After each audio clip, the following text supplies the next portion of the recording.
MPs will vote today on the Queen's speech. It's the big test of how much support a new government has in the Commons. Let's cross to Westminster, where we're joined by Asa Bennett, Assistant Comment Editor at the Daily Telegraph, and Owen Jones, a Guardian columnist. Welcome to you both. Thank you very much for your time this morning. So, Asa, first of all, this is in a way the new style politics in Parliament, isn't it? With these votes, last night we saw this close vote. Is this what we're going to have to get used to? Well, I think so, and that the Tory whips really had their work cut out. You know, after sealing the Democratic Unionist Party's support, very much the 10 MPs came out, they were full turnout there, and it's replicating the majority the government has right now in the Commons, thanks to the DUP's help. It's about sort of 14 votes by which the public sector pay cap suggestion from Labour was rejected, but even then, they should have seen this coming. The messaging from the Tory party was not exactly sort of very confident in response to what they would do, and obviously I'm happy to elaborate. Yeah, so strong and stable, Owen, was that phrase well, it's been ditched a bit now, hasn't it, to be honest, but strong and stable, does that vote last night, what does that tell us about strong and stable? Well, I think a lot of people would question whether we're being governed by a coalition of chaos at the moment. And with the Conservatives, I think lots of people will be quite angry about is they will spend a lot of time lauding public sector workers, emergency services workers. Obviously, we've had a series of terrorist atrocities and a national disaster over the last few weeks, but then they'll march to the lobbies just over there to vote in real terms slash their pay.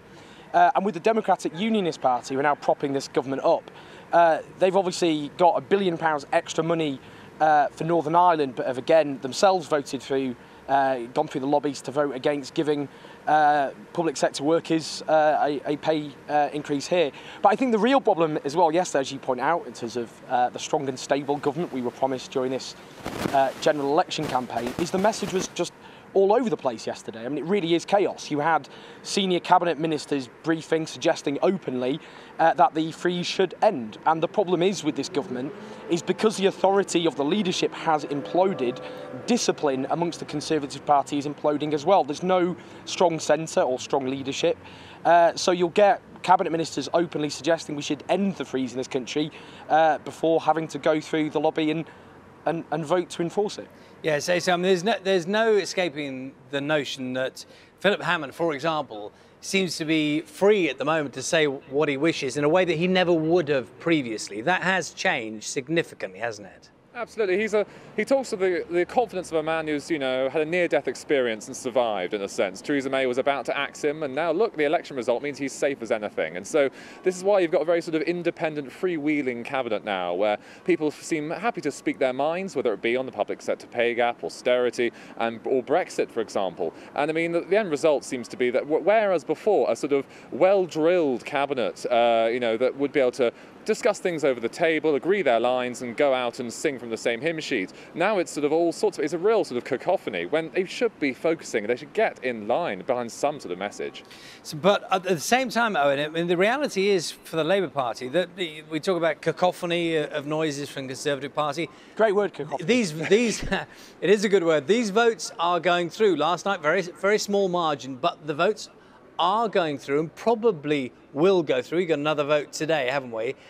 So it leaves Jeremy Corbyn almost in the same position he was in practical terms, because this government is getting through what it wants to get through, albeit uncomfortably. Well, I mean, we're at the beginning, in theory, of 5 years of this. I mean, that's before, we're already seeing wages are falling in this country, the longest squeeze in wages for a very long time. The economy could be heading for a very tumultuous period.